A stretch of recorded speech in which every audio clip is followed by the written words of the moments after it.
do princípio do universo era o Verbo, e o Verbo já estava no princípio, e o Verbo era Deus.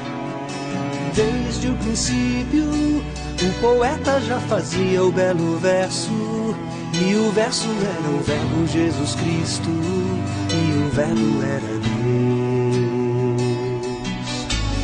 Tudo ressoava e ecoava no desejo da palavra, no poema que criava e encantava uma estrela nova em flor. Dentro da palavra, o alento do Espírito soprava vida nova na imagem que criava com seu verdadeiro amor. Desde o princípio resplandece a sua luminosidade, um caminho que atravessa uma cidade, trajetória de um sol que se levanta refulgente no limite do horizonte, manifesta sua glória em sua fronte, sorridente de um farol. Tudo ressoava e ecoava no desejo da palavra, no poema que criava e encantava uma estrela nova em flor. Dentro da palavra, o alento do Espírito soprava vida nova na imagem que criava com seu verdadeiro amor.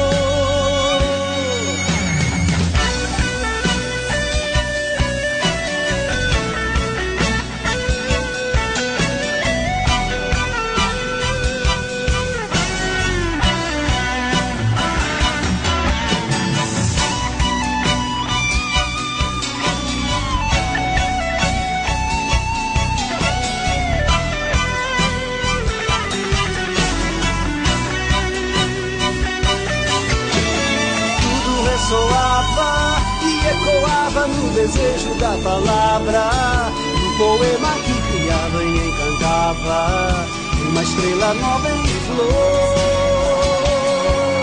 Dentro da palavra, o alento do Espírito soprava vida nova na imagem que criava com seu verdadeiro amor. Desde o princípio, do princípio do universo era o Verbo, e o Verbo já estava no princípio, e o Verbo era Deus.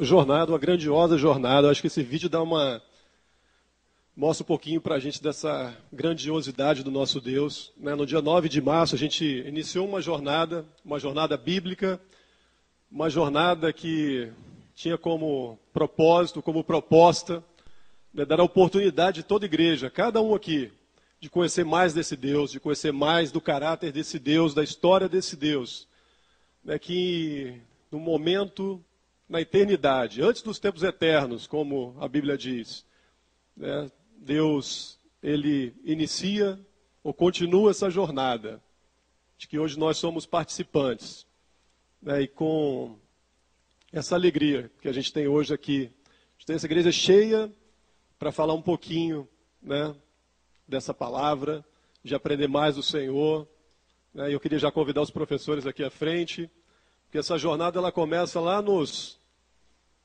na eternidade, e essa jornada é uma jornada muito especial, porque ela começa na eternidade de Deus, e ela termina na eternidade de Deus, talvez com uma grande diferença para a gente, nesse novo momento, nesse final, ou nessa continuidade, nós estaremos presentes com Ele, amém? Então essa é a nossa jornada, e que no nosso estudo, que na nossa jornada bíblica, ela começa no Gênesis, ela começa na criação. Bom dia, irmãos. Eu queria fazer um experimento com vocês. Pedir a vocês que todos fechem os olhos. Fechem os olhos.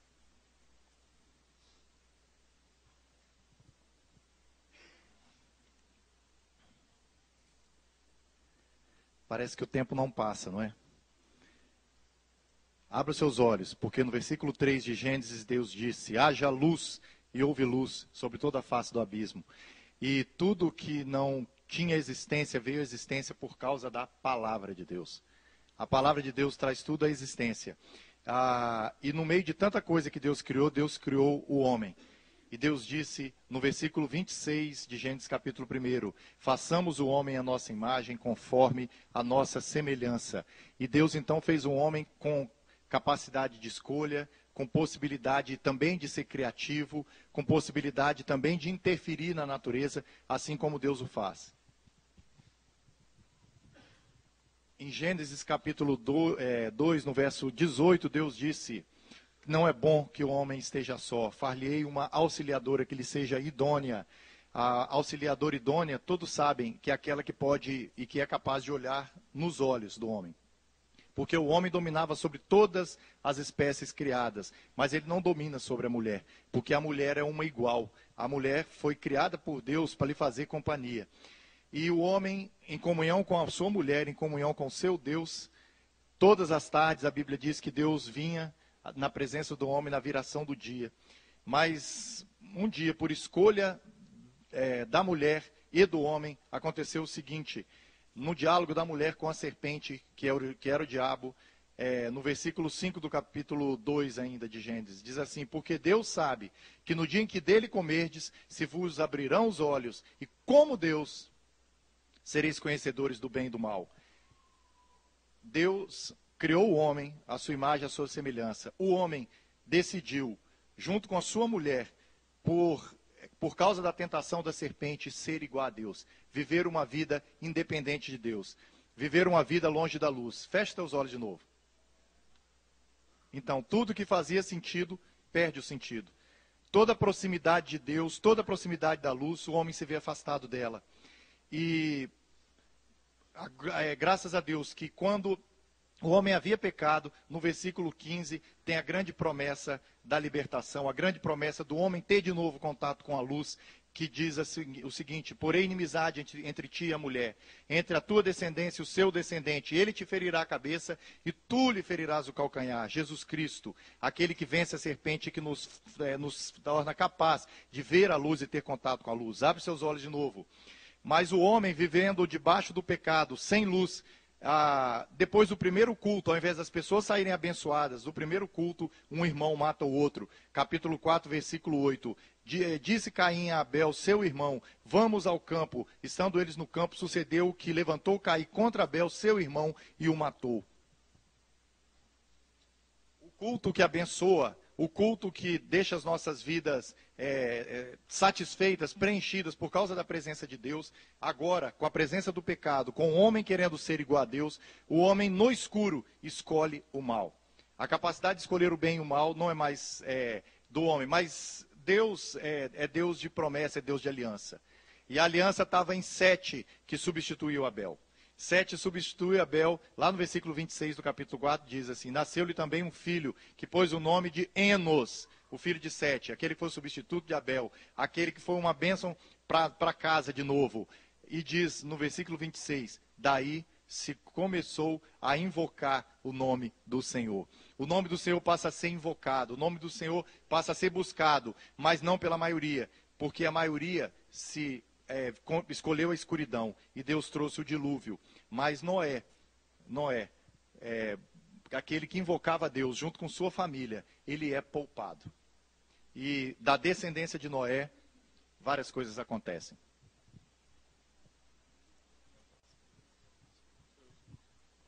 Bom dia, meus irmãos. Em Gênesis 12, a gente pode ver Deus já separando um povo para si, né? Em Abraão, Deus o chama e faz uma promessa, né, de uma terra que ele daria, né? E a gente vê que em Abraão, que Deus ele esse povo, essa nação que Deus faria a partir de Abraão, não seria simplesmente uma nação geográfica ali naquela terra, mas a gente entende isso como nós mesmos, como corpo desse mesmo povo, dessa mesma igreja. E em Abraão, Deus ele traz algumas alianças, né? E a principal delas vem através da circuncisão, né? De trazer um menino, né, no 8º dia para circuncidá-lo.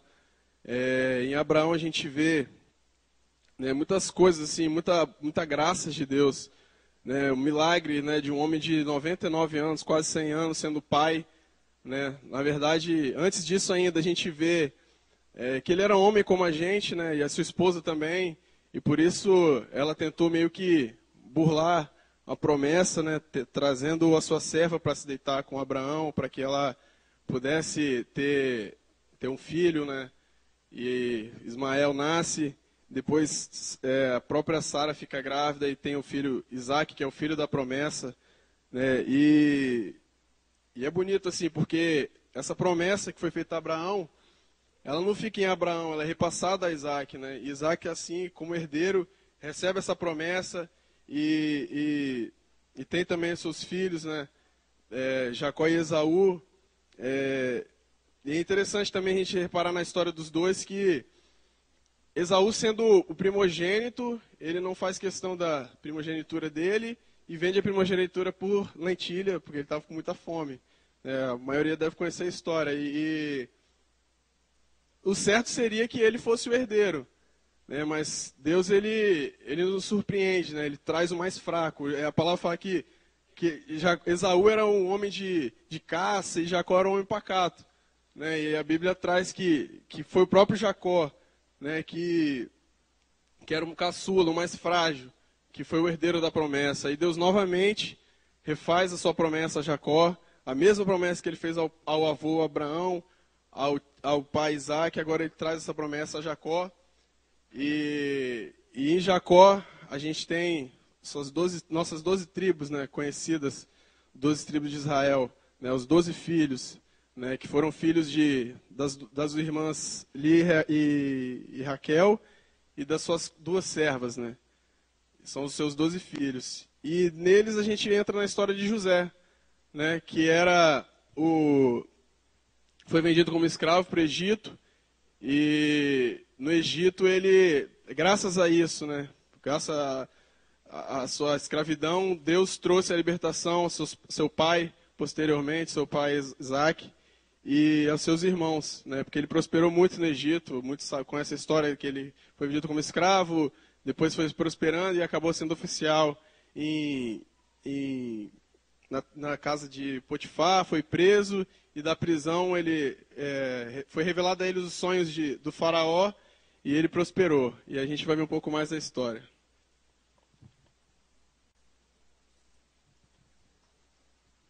Bom dia, queridos. A promessa é muito bem entendida por todos desde o princípio, e a promessa de resgate vem por meio de Abraão. A gente tem lido, ouvido e até repetido nos dias de hoje que Deus é fiel. Eu peço licença para fazer uma crítica, porque na maioria das vezes nós entendemos que Deus é fiel quando Ele atende o que nós pedimos do jeito que pedimos. A história de resgate do povo do Egito, que vivia lá em escravidão, ela mostra uma fidelidade diferente. A fidelidade de Deus se traduz na providência de Deus. Ele promete uma série de coisas, entre elas ele promete nos sustentar e satisfazer as nossas necessidades. Eu acho que o desafio maior de toda essa jornada foi entender que Deus vai providenciar meios, recursos, contextos para cumprir a sua promessa, a sua vontade em nós. Como esse povo no Egito, infelizmente, nós continuamos querendo escrever a nossa história e entendendo que a única fidelidade seria Deus preencher aquele papel que nós determinamos para Ele. Mas toda a história, desde a criação, revela que Deus é soberano. Lá em Isaías ele vai dizer: eu é que sei os planos e pensamentos que tenho a seu respeito. Esse foi o meu e está sendo o meu maior desafio. entender que as promessas de Deus se cumprem do jeito dele, no tempo dele. E ele vai providenciar. Como Sara, que burlou a regra, nós ainda continuamos querendo burlar a regra de Deus para que a promessa que ele fez se cumpra no nosso tempo, do nosso jeito. Às vezes a gente troca até a promessa, né? A gente diz que ele é fiel quando ele fez o que nós queríamos. Não. Ele é fiel à sua glória, ele é fiel à sua promessa, ele é fiel à sua justiça. E foi isso que o povo do Egito demorou muito, o povo hebreu, né, que estava no Egito, demorou muito para aprender. É o nosso desafio ainda hoje. Amém, graças a Deus. E o povo de Israel recebe esse livramento da parte de Deus, né, que seria a travessia do Mar Vermelho. E depois da travessia do Mar Vermelho, inicia uma jornada muito difícil para aquele povo. Aquele povo entra na península do Sinai, vai passar por deserto, vai passar um período ali, e havia um propósito final para aquilo. O propósito final era conduzir aquele povo até a terra prometida, o país de Canaã, um país que está descrito que manava leite e mel.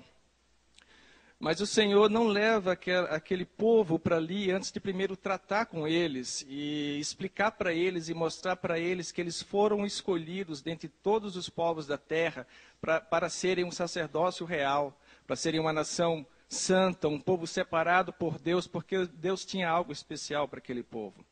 E aí Deus escolhe um cenário para poder revelar, para poder ensinar isso àquelas pessoas, o Monte Sinai. E no Monte Sinai, o Senhor se manifesta de uma forma majestosa, gloriosa e temível, né? Diz a Bíblia que o monte fumegava e o povo sentia-se atemorizado em ver aquela cena. E também no Monte Sinai, Deus faz uma aliança com aquele povo e Deus entrega a eles as tábuas dos 10 mandamentos, né? Entrega para aquele povo diversas outras leis mais, e também instruções acerca do tabernáculo, que era o local onde eles iriam cultuar Deus, e o símbolo da presença de Deus no meio daquele povo. E quando Moisés desce do Monte Sinai, e aos pés daquele mesmo monte que Deus fez tanta coisa grande, tanta coisa especial, Moisés se depara com aquele mesmo povo, aos pés daquele mesmo monte, depois de terem construído um bezerro de ouro, adorando aquele bezerro de ouro, prestando culto àquele bezerro de ouro e se deleitando ali, se festejando. E tomado de uma ira santa, diz a Bíblia que Moisés quebra as tábuas do testemunho, as tábuas que testificavam da aliança que Deus tinha feito com aquele povo. E depois Deus chama Moisés de novo para subir o Monte Sinai.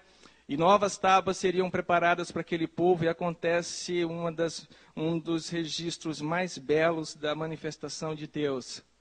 Moisés, quando está ali em cima do Monte Sinai pela segunda vez, para poder receber as tábuas novamente, ele pede para ver a glória de Deus.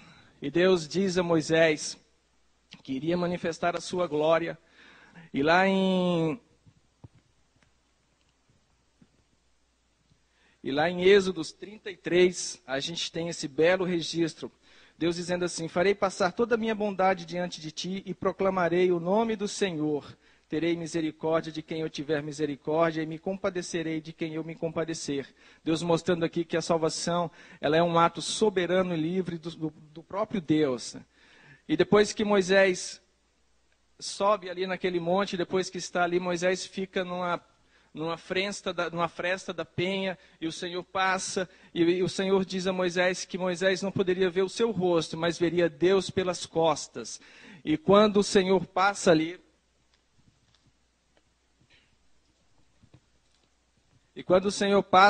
o Senhor se revela, e a Bíblia diz que Deus clama, e Deus fala algo muito tremendo: Senhor, Senhor, Deus compassivo, clemente e longânimo, e grande em misericórdia e fidelidade, que guarda misericórdia em 1000 gerações, que perdoa iniquidade e transgressão e o pecado, ainda que não inocenta o culpado, e visita a iniquidade dos pais nos filhos e nos filhos dos filhos até a 3ª e 4ª geração. Deus estava cumprindo ali na vida de Moisés o que Deus tinha dito. Moisés, Abraão me conheceu como o Deus Todo-Poderoso, o El Shaddai, mas a você eu serei conhecido como Yahvé, o Deus da salvação. Mas aquele povo era um povo incrédulo, era um povo desobediente, era um povo de dura cerviz. E aquele povo não acredita que o Senhor pode cumprir as suas promessas. E por causa disso, 40 anos foram precisos naquela peregrinação. E toda aquela geração perece. E aí o povo, uma nova geração, está agora além do Jordão, na parte oriental, para poder ter acesso à terra prometida.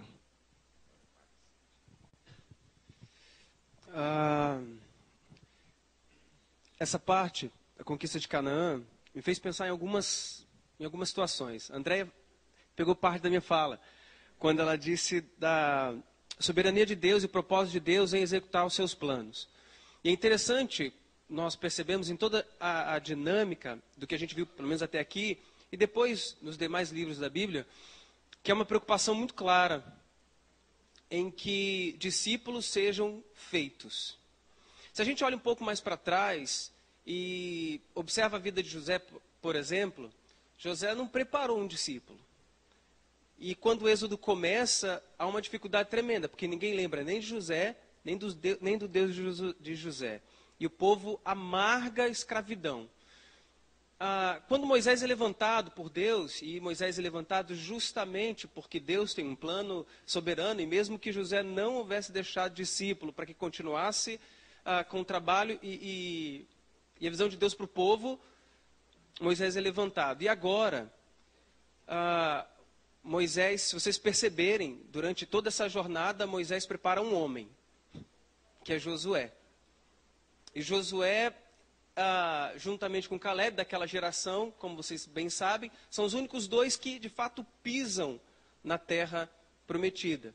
Teve Deus que deixar uma geração inteira para trás, tendo em vista a sua rebeldia e todo o restante. Porém, queridos, essa jornada, e principalmente a vida de Josué, me traz algo ao coração e à mente, e eu queria deixar isso aos irmãos também. É claro que Deus tem seus planos, e eles são soberanos, isso é evidente que são, e Ele tem os próprios meios de executá-los. Porém, cada um de nós tem uma responsabilidade que é só nossa. Tenho aprendido que aquilo que você faz, que Deus dá para você fazer, é obrigação sua ensinar alguém a fazer aquilo que você faz. Para que essa pessoa possa dar continuidade no seu trabalho quando você faltar. Moisés se preocupou com isso e preparou a Josué. Você vai notar que Josué não prepara ninguém. Mesmo assim, Deus cumpre com a sua palavra. E você vai ver todo o mais que acontece no restante da história do Antigo Testamento, também na história do Novo Testamento, Deus cumprindo a sua palavra, independente da falha daquele desse ou daquele líder. Porém, que fique para nós, é nossa responsabilidade dar continuação ao trabalho. A gente não pode esperar que um Josué faça tudo, mas se o Josué faltar, a gente não tem ninguém. Aí leva-se um grande espaço de tempo até que Deus levante uma outra pessoa para que dê continuidade ao trabalho. Então, a aplicação que nós deixamos hoje é justamente essa. Seja como Moisés, prepare Josué. E logo após a morte de Josué, então, o povo, ele continua a sua caminhada e acaba se envolvendo em idolatria, se envolvendo com outros povos, se esquecendo de Deus e sofrendo consequentemente. Deus permite que esse povo sofra para que eles reconheçam a glória do Senhor, a misericórdia do Senhor e o poder do Senhor. Sempre que eles sofriam muito, eles se arrependiam e clamavam pela correção do Senhor, pela misericórdia do Senhor. E Deus, como é grande em misericórdia, Ele envia juízes para liderar esse povo, para endireitar o caminho desse povo, para relembrar essa nação de que eles têm um Deus e de que esse Deus ele deve ser adorado, deve ser colocado em primeiro plano. E quando um juiz aparece, eles caminham adorando o Senhor, mas logo o tempo passa, o juiz acaba a sua liderança e esse povo novamente se desvia. E isso se repete várias vezes. Deus levanta juízes para liderá-los pela sua misericórdia. Sempre que eles sofriam muito, que eles percebiam que já tinham se desviado muito, eles se lembram do Senhor, né?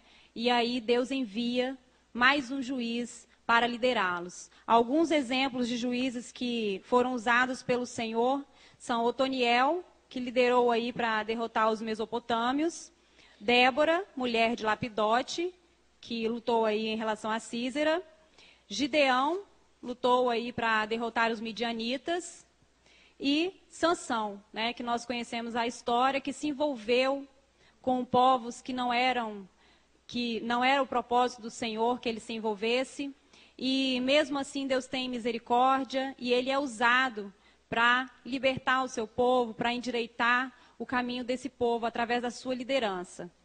E logo depois dos juízes, nós temos a presença de uma moabita, que aparece aí junto com Noemi, para mostrar que Deus é Deus e que Deus deve ser adorado e servido. Em Ruth, então, nós temos uma mulher que era estrangeira e que resolve se render aos pés do Senhor, através do exemplo da sua sogra, da família da sua sogra Noemi, e diz assim: não me instes, dizendo para Noemi, não me instes para que te deixe e me obrigue a não seguir-te, porque aonde quer que fores, irei eu, e onde quer que pousares, ali pousarei eu. O teu povo é o meu povo, o teu Deus é o meu Deus. Ruth deixa uma lição preciosíssima para cada um de nós. Enquanto lá na época do juízo, em todo esse tempo aí da peregrinação, o povo se uniu com pessoas que não deveriam, idolatrou e se prostrou diante de deuses que não deveriam, Ruth, ela faz o inverso. Ela não conhecia a glória do Senhor, conhece e se rende. E que nós façamos isso todos os dias, ao exemplo de Ruth, que nós possamos nos render aos pés do Senhor, reconhecendo que há um único Deus Salvador e que media a nossa fé aqui na terra com o próprio Deus. Bom dia. Como nós vimos, Samuel foi o último dos juízes, né? Depois de Samuel ficou já velho, já idoso. O povo não confiou em Deus e pediu a Samuel que instituísse ao povo um rei que reinasse sobre todo o povo, assim como outros povos existiam na época. Mesmo contra gosto de Samuel e contra Deus, contra o gosto de Deus, Deus faz o pedido do povo, institui Saul como rei, né, do povo. Porém, Saul governou muitos anos, mas ele em 2 momentos desobedeceu de forma grave Deus. Deus rompe com Saul e procura um outro rei que se chama Davi, né? Ao longo do tempo, Davi é ungido como rei, mas ainda durante o reinado de Saul,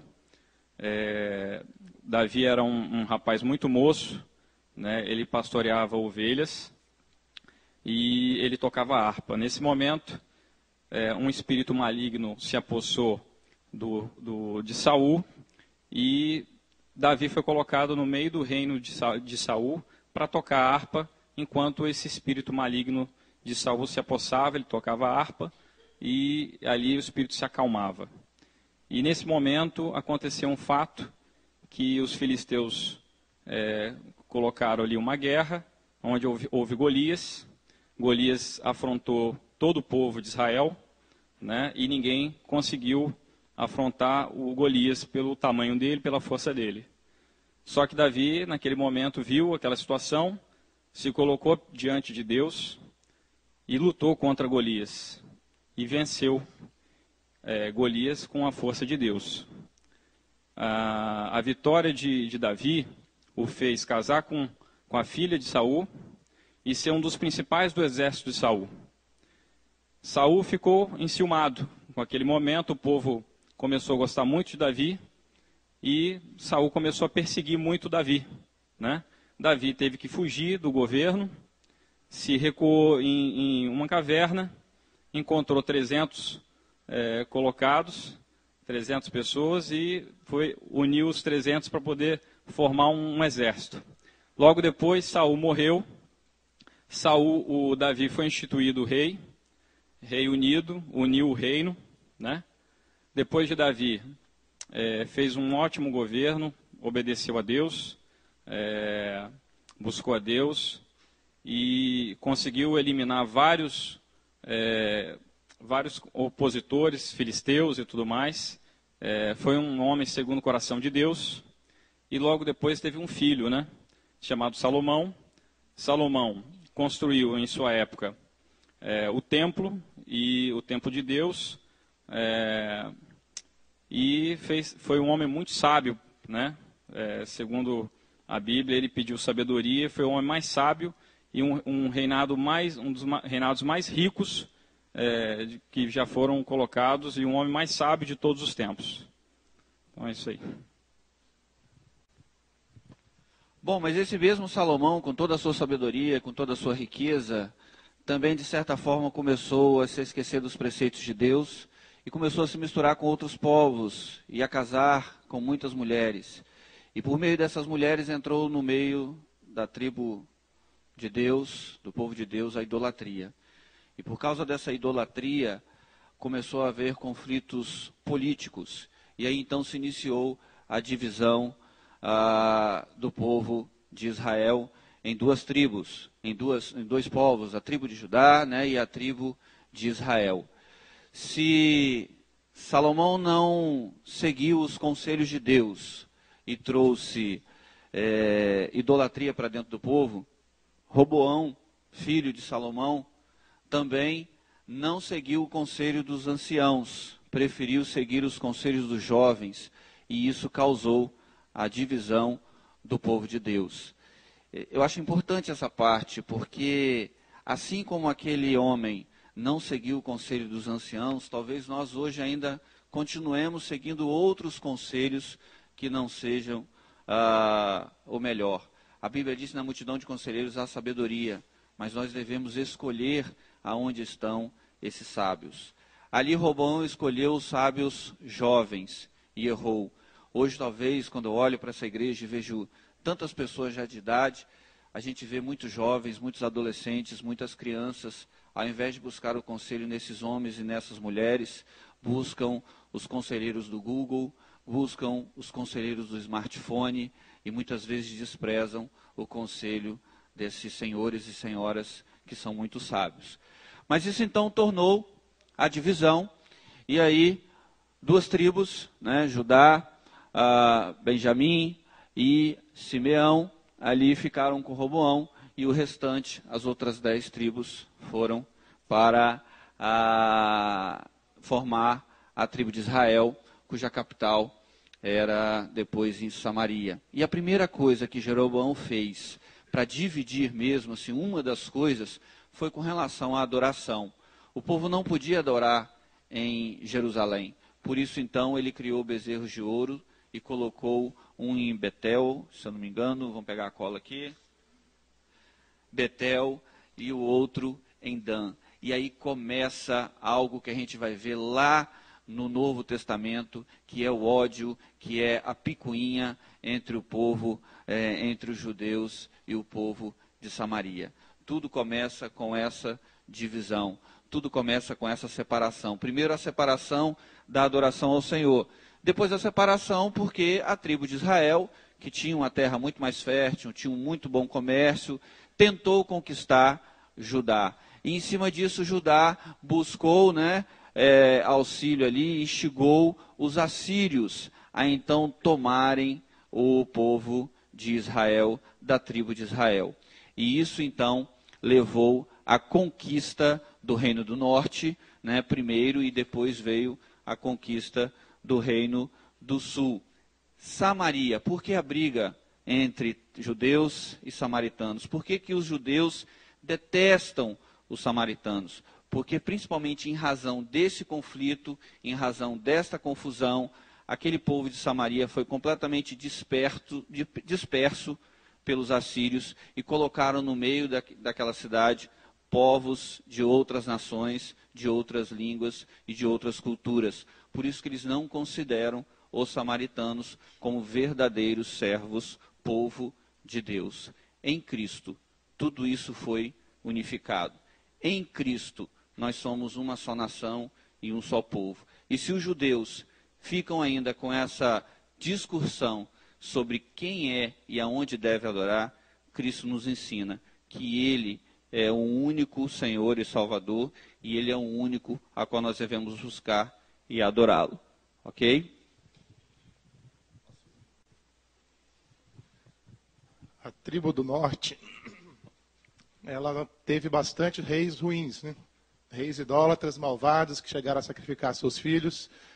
E por causa disso eles foram desterrados e não voltaram nunca mais para Israel. Já a tribo de Judá, ela foi marcada por muitos reis bondosos, reis fiéis ao Senhor, mas que mesmo na sua fidelidade não extirparam totalmente a idolatria do povo. E Deus então, de uma forma muito amorosa, de uma forma muito cuidadora, Ele provém a questão do cativeiro babilônico. Deus manda então o rei Nabucodonosor invadir a cidade de Jerusalém, e dentro dessa cidade ele leva as pessoas lá para a Babilônia, entre elas aquelas pessoas principais ali, Ezequiel, Daniel, Ananias, Misael, Azarias, Ester e Mardoqueu. Essas pessoas foram grandes testemunhas do poder de Deus, do amor de Deus pelo seu povo, e também testemunhas para aqueles outros povos que estavam ali vendo a manifestação de Deus, mesmo naquele povo que estava no cativeiro. Diversas vezes Deus falou com o seu povo, mesmo no cativeiro, e é interessante que mesmo um rei que não era do povo de Deus, como o rei Nabucodonosor, Deus falou com ele, deu uma visão do que ia acontecer no seu próprio reinado, e durante muitos reinos para frente, Deus foi mostrando a ele através das visões, e levantou Daniel para fazer a solução daqueles sonhos, dar o resultado daquela visão que ele tinha. Nós vemos que, nesse período, o povo ele foi curado do pecado da idolatria. Então, mesmo na disciplina de Deus, nós vemos o amor de Deus, né? Deus ele usou da disciplina, mas usou com amor. O povo voltou, depois dos 70 anos do cativeiro, ele voltou para Jerusalém, e depois disso ele nunca mais se envolveu com o pecado da idolatria. Então nós aprendemos também que Deus, mesmo na nossa disciplina, Ele nos ama, Ele continua sendo fiel, e Ele continua nos ensinando. Bom dia, meus irmãos. O interessante é que Deus levou o povo dele para ser tratado muito longe de casa, né? E vários profetas falaram assim, esse povo errou mesmo, nós estamos em pecado, nós precisamos de ser restaurados, precisamos de ser tratados. Mas, poxa Deus, você vai tratar a gente através dos caldeus, dos assírios, dos babilônicos, dos povos que são muito piores que nós? E Deus fala, vai ser através desse povo. E no final desse período de tratamento, Deus fala com o rei Ciro da Pérsia, ele ordena a volta do povo para Jerusalém, ele faz com que os utensílios dos templos também sejam direcionados novamente para Jerusalém. Aí nós temos o período de Neemias, de Esdras, onde os governantes daquele tempo das nações que seriam inimigas de Israel, fornecem todos os recursos possíveis para que a cidade, Jerusalém, o templo e os muros fossem reconstruídos. Esse é o período de retorno do povo de Israel. Hoje, meus irmãos, esse retorno ele não vai ser mais geográfico, porque, como já foi dito aqui, em Cristo é uma nação só. Muito embora no nosso Brasil aqui a gente tenha construído o novo Templo de Salomão, né? A gente tenha importado um pedacinho da arquitetura, não precisa disso. Esse retorno hoje, meus irmãos, é o retorno do nosso coração se voltando para Deus, né? O nosso coração, as nossas atitudes, o nosso intelecto, o nosso comportamento dia a dia, nós nos rendendo aos pés do Senhor, para que nós sejamos tratados por Ele, através da nossa igreja, e que nós nos voltemos para Deus. Bem, até então, Deus estava focado nas nações, no povo, né, em um povo. Mas quando nós voltamos para esse finalzinho aqui, né, de Malaquias, quando Malaquias chega profetizando, Deus então começa a trocar o foco dele para o homem, né? Não para uma nação, não para um rei, mas para o homem em particular, falando para ele sobre os seus as suas coisas mais íntimas que tem, que é um compromisso dele para com Deus, a sua intimidade dele para com Deus, aquilo que ele tem de melhor para oferecer para Deus. E Malaquias traz isso no finalzinho, focando isso de cada um daquele povo que havia sim retornado já para Jerusalém, como o Olívio acabou de dizer aqui, já era um outro foco, o povo já havia voltado do cativeiro, estava em Jerusalém, reconstruindo ali, e quando Malaquias chega profetizando, Neemias chega na construção dos muros, né? É o finalzinho onde Deus começa a focar algo particular com cada um. E nesse finalzinho, quando Malaquias acaba de falar, que é para cada um de nós, quando Neemias acaba de mostrar a questão da unidade do povo de Deus, né? A reconstrução do muro ali, e ali para, e fica 400 anos, como começou muito bem aqui, é o irmão falando sobre a escuridão, a luz, né? E ali há um silêncio agora, um silêncio de 400 anos, né? Parece que Deus sai de cena, mas não. Deus ainda trabalha, lógico. E logo lá no finalzinho começa a palavra dizendo, primeiro começa o reino, Roma começa a tomar o império, começa a fazer várias situações, e a Judéia fica ali numa, como dizer assim, numa barreira da divisa de Roma, né, um local importante também, e é focado muito forte a questão da Judéia. E Herodes vai reconstruir o templo, e dentro de tudo isso parece que Deus está parado. Mas aí começa alguém clamando no deserto.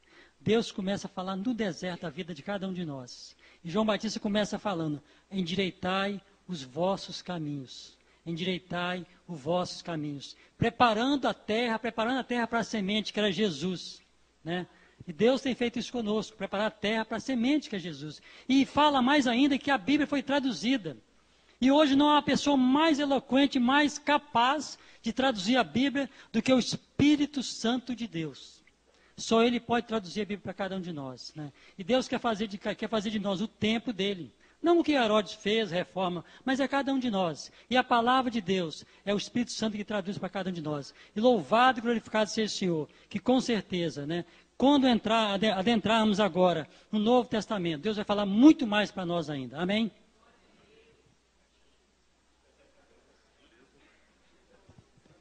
Bom, acabou. Todo mundo já falou o que eu tinha que falar, né? Então, Isaac pegou a minha fala final e destruiu, né? Destruiu o tempo também. Bom, o Velho Testamento acabou e é interessante que tem esse versículo aqui. Vindo, porém, a plenitude do tempo, Deus enviou seu filho, nascido de mulher, nascido sob a lei. E é interessante que Rubens começou também a fala dele falando que teve aquela primeira menção do Evangelho, que vai ter aquele que vai esmagar a cabeça da serpente. E vocês viram todos eles falando aqui a mesma coisa. Repetindo que Abraão falou, Abraão recebeu a promessa de que teria um filho dele seria quem faria esse resgate. Moisés falou que a redenção aconteceria por conta da remissão de pecado, através do derramamento de sangue. E aí nós vemos todo o povo no deserto, nós vemos Davi, aquele homem segundo o coração de Deus, recebendo a promessa de que um filho dele, a descendência dele, teria aquele que sentaria no trono eterno. E aí, se a gente começar a ler o livro de Salmo, tem lá mais de 26 referências a esse Jesus. E aí, quando a gente chega nos profetas, tem lá, tipo assim, o áureo que eu acho é o Isaías 53, que vai falar daquele cordeiro que vai para o matadouro, daquele cordeiro que está sendo levado e como que isso aconteceria. Então, o Velho Testamento todinho está recheado de quê? Apresentando esse Cristo que é aquele que, quando começa o Novo Testamento, quando abre-se, passa aquelas páginas em branco das Bíblias nossas aí, né? Acabou a página em branco. Abre, tem o quê? Tem lá o João Batista falando. Jesus está passando, ele olha, eis o Cordeiro de Deus que tira o pecado do mundo. E o mais maravilhoso que a gente vai estudar agora, a partir desse momento, porque a jornada continua, a jornada não acabou aqui, né? Tem todo o Novo Testamento. A gente vai ver o seguinte, várias pessoas vão relembrar isso que eu estou falando aqui. A gente vai ter Estevão falando isso, a gente vai ter Paulo falando isso, vários outros relembrando, conectando esses fatos, conectando que o Velho Testamento está mostrando, está dizendo, está apontando para a figura de Jesus Cristo. Então a jornada continua, e o maravilhoso de tudo é o seguinte, Apocalipse termina como? Apocalipse 5 fala, aquele que está sentado no trono, digno é o Cordeiro. Amém.